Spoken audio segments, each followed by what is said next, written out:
মির্জা আব্বাস ভাই অসুস্থ এবং সে অসুস্থতার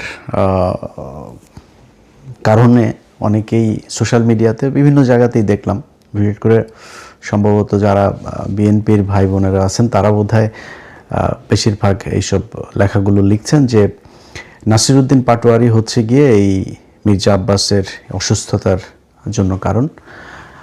আপনাদেরকে জ্ঞাতার্থে বলে রাখি যে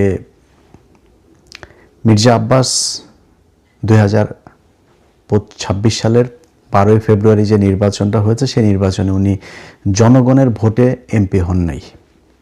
এটা ভাই আপনারা যারা আওয়ামী লীগের মতো গায়ের জোরে যদি কথা বলেন সেটা অন্য হিসাব, কিন্তু যদি যুক্তি আর বাস্তবতার প্রেক্ষিতে কথা বলেন তাহলে মির্জা আব্বাস যে ফেল করেছে সেটা আপনি নিজেও জানেন। আওয়ামী লীগের অনেক এই দিন একজনের সাথে কথা হচ্ছিল, উনি সম্প্রতি বাংলাদেশ থেকে এসেছেন, আওয়ামী লীগের সমর্থন করেন, বাট সে আবার আমারও পছন্দ করে ইন্ডিয়ার কারণে। তো উনি আমারে বললেন যে বলতেছে ভাই কোন এমপি, ও আচ্ছা রহমত আলী না রহমতুল্লাহ, যে রহমত আলী বোধহয়, যে বাড্ডার ওই দিকের যে এমপি ছিল আওয়ামী লীগের, এর বউ নাকি আবার খুব ভালো মানুষ। হ্যাঁ, বউটা সে ভোট দিতে গিয়েছে, পরের দিন দেখে তার বউয়ের ভোটটাও বউ দিতে পারে নাই, ভোট আরেকজন দিয়ে দিয়েছে, মানে ওই রাতের ভোটের, যেটা 2018 সালে। তো এই লোক সে এরকম এক ভোট কেন্দ্রে সে সারা রাত ভোট মেরেছে। তো এসে তারপরে সে বলল যে ভাই এই ব্যাপার, ভোট কিন্তু এইভাবেই হয়েছে, আপনারা যেটা বলেন এটা একদম অযৌক্তিক না। তো এটা কিন্তু আওয়ামী লীগের লোক সবচেয়ে ভালো জানে যে রাতে ভোটটা যে হয়েছে। আজকে বিএনপি 2026 সালের 12ই ফেব্রুয়ারি নির্বাচনে কি করেছে এটা বিএনপি পৃথিবীর সবচাইতে ভালো জানে, কিভাবে কি হয়েছে, কোন জায়গায় কাকে ঠকায় কাকে জিতানো হইলো কি, এগুলো সব কিছু ওনারা আমাদের চাইতে ভালো জানে, স্বীকার করবে না, এটাই হচ্ছে গিয়ে পার্থক্য। স্বীকার করার দরকার নাই, কিন্তু উনি কিন্তু একজন ভোট চোর। এবং দুনিয়াতে আপনি চুরি বাটপারি শয়তানি সব কিছু করবেন আর আপনি অসুস্থ হইলে সব কিছু মাফ হয়ে যাবে, বিষয়টা এরকম না। বাট আমাদের ভেতরে ওইটুকু মনুষ্যত্ববোধ, মানবতাবোধ, সৌজন্যতাবোধ আছে সেইটুক, যে একজন মানুষ অসুস্থ হয়েছে, মানুষ তো যাই হোক আশরাফুল মাখলুকাত হিসাবে আমি তাকে, তারপরে সে মুসলমান, আমি তাকে ভাই মনে করি, ভাই হিসাবে আল্লাহর কাছে দোয়া চাই আল্লাহ যেন ওনাকে সুস্থ করে দেখ। বাট এই যে দোষ যারা দিচ্ছেন তাদেরকে প্রথমে হিসাব করতে বলবো, মির্জা আব্বাসকে যদি নাকি ওনার ধরেন কোনো পাপ টাপ কিচ্ছু নাই, এই ভোট চুরি করেন নাই, উনি ভোটেই জিতে তারপরে সংসদ সদস্য হয়েছেন, উনি খুব ভালো মানুষ, ওনার মতো ভালো মানুষ এই দুনিয়ায় কেউ নাই। উনি এই যে ঢাকা ব্যাংকের মালিক, এই ঢাকা ব্যাংকের মালিক ওনার বাবার বাড়ি ঘর ভিটে মাটি বিক্রি করে তারপরে ঢাকা ব্যাংক দিয়েছেন, এখানে 1 টাকাও 2 নাম্বারি টাকা নাই। বিএনপির সময় উনি গণপূর্ত মন্ত্রী ছিলেন, ওই মন্ত্রী থাকা অবস্থানে 1 টাকাও খায় নাই, খুব সৎ অফিসার ছিলেন তিনি। এরকম একজন সৎ মানুষ মনে করে তারপরে ধরেন বক্তব্যটা যদি শুরু করি, এইবার আসেন যে এটার জন্য দায়ী কে।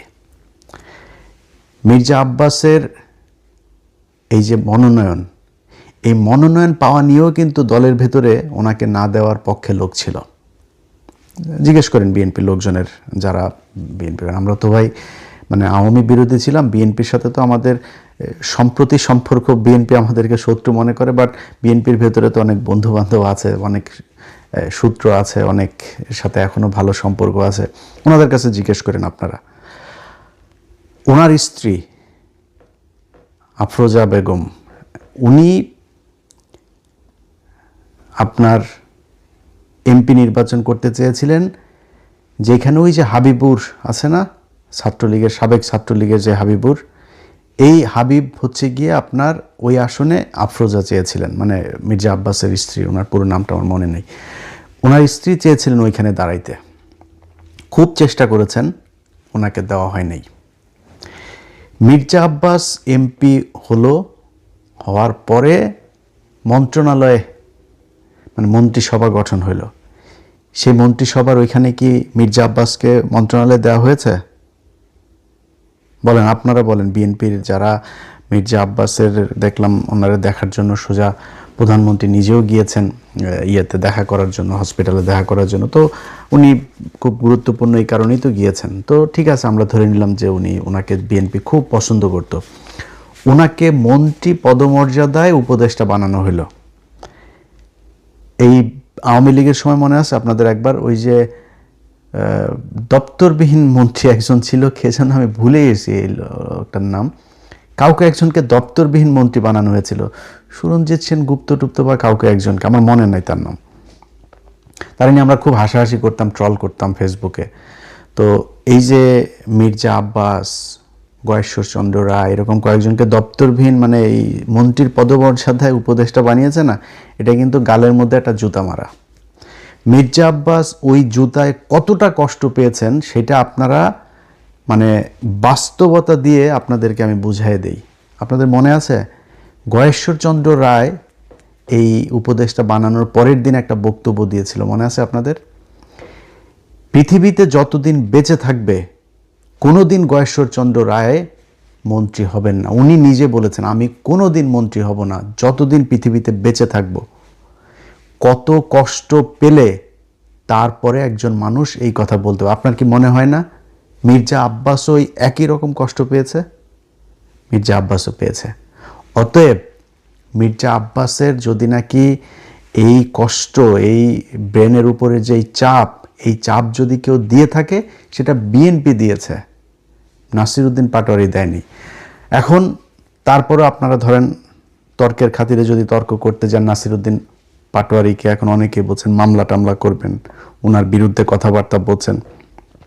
নাসিরউদ্দিন পাটোয়ারির জায়গায় যদি নাকি মির্জা আব্বাসকে হারানো হইতো, নাসিরউদ্দিন পাটোয়ারি এখনো পর্যন্ত তো জীবিত আছে, সুস্থ আছে, ওরে পিটাই মেরে ফেলতো বিএনপির লোকজন। মনে আছে আপনাদের? মির্জা আব্বাসের বউ নিজে চলে গিয়েছে আপনার কেন্দ্রে, নিজে কেন্দ্রে গিয়ে, সে ভিডিও দেখেছেন আপনারা? নিজে গিয়া একজন ইয়ের বউ তো, ক্যান্ডিডেটের বউ তো এইভাবে যায় ভোট গণনা করতে পারে না, তাই না? তার এখানে ঢোকারই এখতিয়ার ছিল না, সে সেখানে গিয়েছে, গিয়ে তারপরে সেটা নিয়ে আপনারা সোশ্যাল মিডিয়া, নিউজ, পত্রিকা, টেলিভিশন সব জায়গায় দেখেছেন এই খবর। কেন গিয়েছিলেন? ভোট চুরি করতে গিয়েছেন। আপনি ভোট চোরের বউ, আপনি ভোট চোর। যদি বলেন যে নাসিরউদ্দিন পাটোয়ারির কারণেই সে মারা গিয়েছে, নাসিরউদ্দিন পাটোয়ারির কারণেই সেটা হয়েছে, নাসিরউদ্দিন পাটোয়ারির এইটুক দায়িত্ব নিয়ে নেওয়া উচিত। মারা গেলে মারা গেছে, আমার কথায় যদি সে এরকম অবস্থা হয়েছে, আমি সত্য কথা বলছি, আমি ভোটে আমারে জোর করে তারা চুরি করে জিতাইছে, এই জন্য করা হয়েছে। এই নাসিরউদ্দিন পাটোয়ারি সহ জামাত ইসলাম এই যে আজকে পর্যন্ত চুপ করে আছে না, এই জামাত ইসলাম ওই যে ওয়াকার বলেছিল বুকে পাথর বেঁধে তারপরে হাসিনাকে সে দেশ থেকে বের করেছে, এই জামাত ইসলাম বুকে পাথর বেঁধে তারপরে এই 12 তারিখে নির্বাচনটা মেনে নিয়েছে। কারণ জামাত ইসলামকে বলা হয়েছিল শুধু এক জায়গা থেকে না, আপনাদেরকে বললাম না, এটা জামাতের কেন্দ্রীয় নেতাদের সাথে যাদের পরিচয় আছে তারা জিজ্ঞেস করে নিয়েন যে কোন কোন জায়গা থেকে, দেশের ভেতর বাহির, উত্তরপাড়া দক্ষিণপাড়া বিভিন্ন জায়গা থেকে, কোন কোন জায়গা থেকে তাদেরকে বারবার ওয়ার্নিং দেওয়া হয়েছে। জামাত কিন্তু চেয়েছিল প্রতিবাদ করতে, রাস্তায় নেমে যেতে চেয়েছিল, এটা নিয়ে ব্যাপক গ্যাঞ্জাম তাদের করার লোকও ছিল, প্রস্তুতিও ছিল, তারা করতেও ছিল, বাট তাদেরকে বারবার করা হয়েছে যে না, কোনো কিছু করা যাবে না। তারা করে নাই। তারা কিন্তু এই দেশের কথা চিন্তা করে, দেশটা গৃহযুদ্ধ বেঁধে যাবে, দেশে একটা খারাপ পরিস্থিতি তৈরি হবে, আওয়ামী লীগ, ইন্ডিয়া তারা সুযোগ নেবে, তারা নিজেদের ক্ষমতায় দাওয়ার চাইতে দেশের যেই রাজনৈতিক পরিবেশ, এই পরিবেশটাকে তারা শান্ত রাখতে চেয়েছে, এই জন্য তারা ওই দিন গ্যাঞ্জাম করে নেই। আপনার মনে হয় না যে জামাতের এইটুকু ক্ষমতা আছে? এবং আপনারা বলে রাখি, জামাত ইসলামের যদি নাকি মাঠে নামে পিটাপিটি করতে আসেন না, বিএনপি আপনারা পিটাপিটি করে পারবেন না ওদের সাথে। অনেক বড় বড় কথাবার্তা বলতে পারেন। ওই যে ছাত্রলীগ, আওয়ামী লীগের লোকজন মনে আছে, বিধবা নারীদের মতো জামাই মারা গেলে যেমন অসহায় হয়ে যায় না, ছাত্রলীগ, যুবলীগ, পুলিশ প্রশাসন ছাড়া ওইরকম আমরা ওদের বিধবা বলে খেপাইতাম, সবসময় পুলিশের পেছনে থেকে তারা বিশাল মাস্তানি করতো। আজ কোথায় রে বাবা তোরা?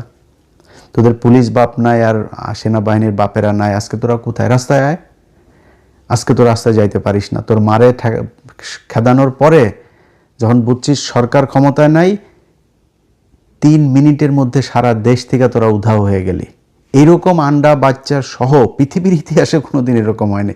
তোরা এখনও দেখা হইলে তারপরে বড় বড় কথাবার্তা করে, আশপাশের থেকে দেয়, এই আপনার আওয়াজ দেয় যে রাজাকার। তো রাজাকার আমি তো প্রাউডলি বলি রে বেটা, আমি রাজাকার, আমার বাপ রাজাকার, আমি আর আমার আব্বা দুইজনে মিলে তোদের মাদেরকে নিয়ে পাকিস্তানিতে দিয়ে আসতাম। এটা তো আমি নিজে বলি, স্বীকার করি।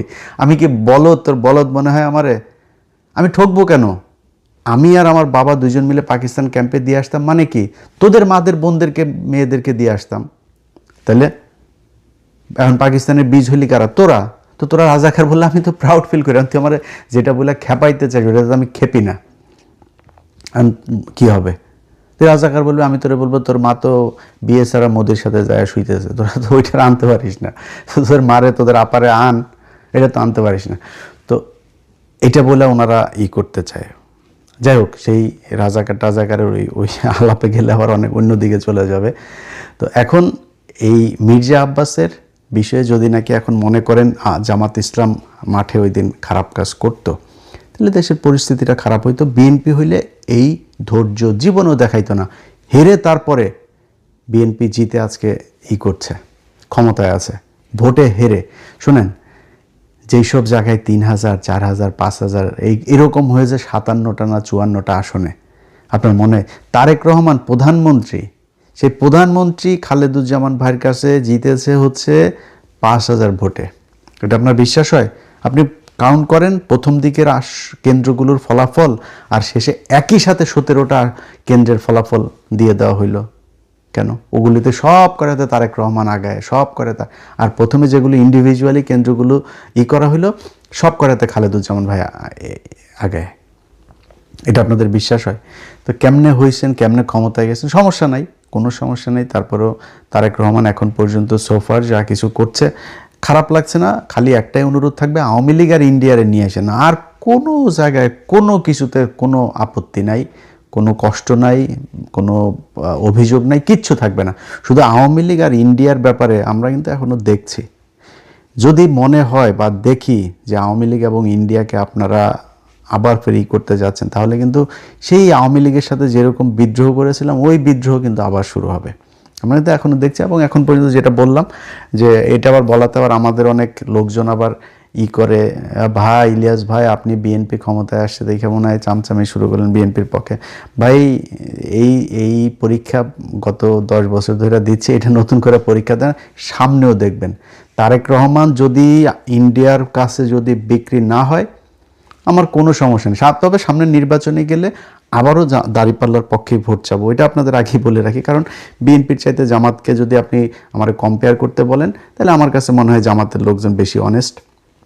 জামাতের লোকজনের চিন্তা ভাবনা, আমি একজন মুসলমান হিসেবে তাদের যেই চিন্তা ভাবনা পলিসি সেগুলো আমি পছন্দ করি, সেই কারণে আমি তাদের পক্ষেই করব। বাট একদম বিএনপির বিরুদ্ধে কোনো তর্ক বিতর্ক, বিএনপির বিরুদ্ধে একদম ঢালাওভাবে এগুলো আমরা করব না যদি ইন্ডিয়ার বিরুদ্ধে। বাট যদি যায়, আমারে যদি ভাই মাথার মধ্যে আপনি পিস্তলও ধরেন, কোনো লাভ হবে না। আমি এটারে একদম আমার জীবন থাকতে সর্বোচ্চ এটার বিরুদ্ধে আমি যুদ্ধ করে যাব। তো এখন ধরেন এই মির্জা আব্বাসের বিষয়টা দিয়ে শেষ করি, যে মির্জা আব্বাস ভাইয়ের মতো যারা যারা এখন রাজনীতিবিদ আছেন, এই মির্জা আব্বাস ভাইদের মতো মানে তারা যদি নাকি দুনিয়ায় থাকা অবস্থায় বা সুস্থ থাকা অবস্থায় যদি আকাম কুকাম করেন আর অসুস্থ হবেন আর মারা যাওয়ার পরে আপনাদের নিয়ে দুনিয়ার সবাই ভালো কথা বলবে, এই আশাটা করেন না। এটা আপনাদের আগেই বলে রাখলাম। মির্জা আব্বাসের প্রতি আমার মানে আমি তো মির্জা আব্বাসের চাইতে অনেক ছোট, তারপরেও তার প্রতি আমি খুব জানাইতে পারতাম। একটা ছোট্ট বিষয় আপনাদের সাথে শেয়ার করি। মির্জা আব্বাসকে আমি একটা এই প্রথম আগে শুরুটা বলি। মির্জা আব্বাস কোনো এক ব্যক্তি তার বিরুদ্ধে কথা বলেছে, তাকে গালাগালি করেছে। সেই গালাগালির প্রেক্ষিতে সে আবার সেই ব্যক্তির নাম ধরে গালাগালি করেছে এবং সে আমাদেরকেও ইন্ডিকেট করেছে ফ্রান্স, আমেরিকা থেকে। তো এগুলো করে তারপরে করেছে। তো দাদা তার বিরুদ্ধে আবার তাকে নিয়ে একটা ভিডিও করেছে বা ফেসবুকে সম্ভবত পোস্ট করেছিল, কিছু একটা হবে। তো এটার পরে আমারে ফোন করলো হচ্ছে ওই যে বাড্ডার কায়ুম ভাই, যিনি নাহিদের কাছে যিনি হেরেছেন। তো কায়ুম ভাইয়ের সাথে আমার আবার খুব ভালো সম্পর্ক অনেক আগে থেকে। তো কায়ুম ভাই আমার বললো, ইলিয়াস ভাই আপনি এক কাজ করেন, দাদার সাথে মির্জা আব্বাসটা একটু মিলাই দেন। তা আমি তারে বললাম যে আসলে দাদা তো একটু একরোখা মানুষ, তো আমার তো ওনার কাছ থেকে জানতে হবে যে উনি আসলে মির্জা আব্বাসের সাথে কথা বলবে কিনা, যেহেতু মির্জা আব্বাস আগে দাদাকে বাজে কথা বলেছে। তো তো দাদারে ফোন দিয়ে জিজ্ঞেস করলাম, দাদা বললো যে ঠিক আছে, ওকে, ভালো না। তো সাথে সাথেই আমারে আবার আমি কায়ুম ভাইয়ের জানানোর সাথে সাথে কায়ুম ভাই আবার মির্জা আব্বাসের সাথে আমার কনফারেন্সে নিয়ে গেল, নিয়ে তারপরে মির্জা আব্বাস ভাই তখন কক্সবাজারে, এটা কিন্তু আজ থেকে আরও প্রায় ধরেন 6 মাস আগের ঘটনা। তো মির্জা আব্বাস ভাই কক্সবাজার, মির্জা আব্বাস বললো যে ইলিয়াস আমি করবো না, ঢাকায় আসি, ঢাকায় গিয়ে তারপরে আমি এটা নিয়ে বসবো না। তা ঠিক আছে, আমার তো আর এখানে আমি মিডল ম্যান হিসাবে কাজ করেছি। এরপরে সে আর আমার সাথেও কায়ুম ভাইও আর কিছু বলে নাই, সেও আমার কিছু বলে। এর মাঝখানে দেখি আবার ফের সে ঢালাওভাবে আমাদেরকে নিয়ে বাজে কথাবার্তা বলা শুরু করলো। তারপর আমি আমার মতো ছিলাম। বাংলা এডিশন যেদিন উদ্বোধন হয়, সরি দেখেন এটা, হ্যাঁ এটা 6 মাস না, আরও অনেক আগে, অর্থাৎ বাংলা এডিশন উদ্বোধন হয়েছে জুলাইয়েরও আরও ধরেন মাসখানেক আগের ঘটনা এটা। সো প্রায় 8-9 মাস হয়ে গিয়েছে। তো জুলাইয়ের ওই প্রোগ্রামের জন্য আমি মির্জা আব্বাস ভাইরে আমার অফিসের একজন ফোন দিয়ে বললো যে ভাই এই ব্যাপার, আমার বাংলা এডিশন উদ্বোধনে আপনাকে একটু দাওয়াত দিতে বলেছে, আমি কার্ডটা কোথায় দিয়ে আসবো। সে খুব বাজে একটা কথা বলেছে, কি বাজে কথা ওইটা আর সোশ্যাল মিডিয়াতে বললাম না, বাট খুব বাজে একটা কথা বলেছে। এবং এই যে মানুষটা আমার নিয়ে বললেন, আমি বললাম যেটা যে ওনার চাইতে আমার রক্ত কিন্তু কম গরম না, হ্যাঁ, আমি কিন্তু যদি নাকি আমি কোথাও যদি নাকি আমার মনে হয় যে আমার মাথা যদি ঠিক কন্ট্রোল করতে না পারি, ও আমার চাইতে কত শক্তিশালী আমি দেখি না। আমি কিন্তু মানে সর্বোচ্চ আমার শরীরে যেটুকু আছে ওইটুকু আমি কাজে লাগাই। তো ওনার চাইতে আমার রক্ত কম গরম না, বাট আমি কিন্তু ওনার এই খারাপ সময়ে আমি এটা ওনাকে খুব সম্মান দিয়ে কথা বলছি এবং আল্লাহর কাছে দোয়াও করছি যে আল্লাহ যেন ওনাকে সুস্থ করে দেন। কিন্তু রাজনীতিবিদদেরকে বলবো, ভাই চুরি করবেন, চোট্টামি করবেন, মাগিবাজি করবেন, দুর্নীতি করবেন, দেশের বিরুদ্ধে কাজ করবেন, সব আকাম কুকাম করবেন, এরপরে মরার সময় আপনারা কেউ খারাপ কথা বলতে পারবে না, মরার পরে আপনারা নিয়ে কেউ খারাপ কথা বলতে পারবে না। এই প্রত্যাশাটা করা বন্ধ করে দিয়েন। যারা মরার পরেও এই যে দেখেন না আপনার ওই যে নিয়ে যায়, শহীদ মিনারে নিয়ে তারপরে ফুল দেয়, সারা দেশের মানুষ গিয়া, তারপরে হাজার হাজার মানুষ গিয়া ফুল দেয়। ওই ফুল যার কপালে আছে, যেই কয়জনের কপালে এই ফুল জুটেছে, সব কয়টা মনে করবেন যে জুতা খেয়েছে। কথাটা শুনতে খুব খারাপ লাগলো, একজন মুসলমান হিসেবে বললাম, কোনো মুসলমান যদি এই শহীদ মিনারে গিয়া বিভিন্ন জায়গায় ফুল টুল এগুলো নেয় না, এই মৃত্যুর পরে যার হয়েছে ওরে মনে করবেন ওর জীবনের অনেক পাপ আছে, এই পাপের শাস্তি কিছুটা এখানে দুনিয়ায় হচ্ছে। যে আল্লাহ যাকে পছন্দ করেন ওরে আল্লাহ শহীদ মিনারে এই ফুল নেওয়ায় না। আপনাদের মনে আছে কবি আল মাহমুদের কথা মনে আছে? আল মাহমুদ ভাই কিন্তু একজন মানে আমার দেখা একজন সবচেয়ে মানে শ্রেষ্ঠ মানুষদের মধ্যে বাংলাদেশের একজন উনি। পিয়াস করিমের কথা মনে আছে? 2 জনের একজনকেও এই ছাত্রলীগ, আওয়ামী লীগ এরা শহীদ মিনারে নিতে দেয়নি। এর ফয়সালা আল্লাহ ওই উপর থেকে করেছেন, এটা দুনিয়ায় কেউ ফয়সালা করে না। আল্লাহ ওনারে এই শাস্তি দিতে চায় নাই, এই অপমান করতে চায় না, এই জন্য ওরে শহীদ মিনারে নেয় নাই। আল্লাহ পছন্দ করেছেন তাই শহীদ মিনারে নেয় নাই। সো এরকম যারা শহীদ মিনার আল্লাহ নেয়, মনে করেন কম থাক বেশি থাক আপনার পাপ আছে, এই জন্য শহীদ মিনারে নিয়ে ফুল দেয়। যাদের মুসলমান দাবি করেন নিজেরা, আপনারা মৃত্যুর আগে বলে নিন, পরিবারকে বলে দিন যে আমার মৃত্যুর পরে আমার কবর দেওয়ার জন্য আমার যত দ্রুত সম্ভব আমার এই কাজ যেন সম্পূর্ণ করা হয়। এটাই ইসলাম। বদরের যুদ্ধে, উহুদের যুদ্ধে, এগুলো যারা সৌদি টদিতে গিয়েছেন তারা গিয়ে নিজের চোখে দেখেছেন, আমি আল্লাহ যেন দেখান, এখনও চোখে দেখি নাই। বাট ওইখানে যেখানে মারা গিয়েছেন আপনাদের চাইতে আমাদের চাইতে আমরা মানে পায়ের ময়লাও না ভাই সেই সাহাবীদের। বদরের যুদ্ধে যারা মারা গিয়েছে, উহুদের যুদ্ধে যারা পৃথিবীর সবচেয়ে সম্মানিত শহীদ বদরের যুদ্ধের এরা, যেখানে মারা গিয়েছে এদের চাইতে আমাদের মায়া মমতা কম ছিল পরিবারের কাছে পর্যন্ত নিয়ে আসে নাই, ওইখানেই কবর দিয়ে দিয়েছে সাথে সাথে। সো যত দ্রুত সম্ভব কবর দিয়ে দেওয়া উচিত, এটাই। কিন্তু আমাদের দেশের সমস্যা হইল সব সারা জীবন করবে চুরি, ওনারে মৃত্যুর পরে ফুল দিতে হবে, আর উনি সারা জীবন ওনারে ভালো বলতে হবে, ওনারে নিয়ে খারাপ কোনো কিছু কেউ বলতে পারেন। ভাই আপনার সমালোচনা করবেই। আর ধরেন মির্জা আব্বাসে চান্দা আব্বাস বলতো, মির্জা আব্বাস যেই সংসদীয় আসনে পাশ করেছে বা নির্বাচন করছে, ওই সংসদীয় আসনের সম্পূর্ণ দায়িত্ব তার। মৌচাক মার্কেটের সামনে ভুয়া ফুটপাতে এই বসা, এখানে চাঁদাবাজি হয় না, এখানে গাড়িতে চাঁদাবাজি হয় না। মির্জা আব্বাস একসময় এই যাত্রাবাড়িতে ইয়ে করতো না, শ্রমিক ইউনিয়নের ইয়েতে ছিল না। মির্জা আব্বাসের এই বিশাল সম্পত্তির এইসব হিসাব মির্জা আব্বাস দিতে পারবে? আল্লাহ মাফ করে দিক মির্জা আব্বাসকে। মির্জা আব্বাস ভাই, আমি সারা জীবন সত্যি কথা বলতে যদি আমার বলেন, আমি ওনারে বিশাল খারাপ কোনো কিছু, মানে মানুষ হিসাবে আমার সাথে এমন কোনো কিছু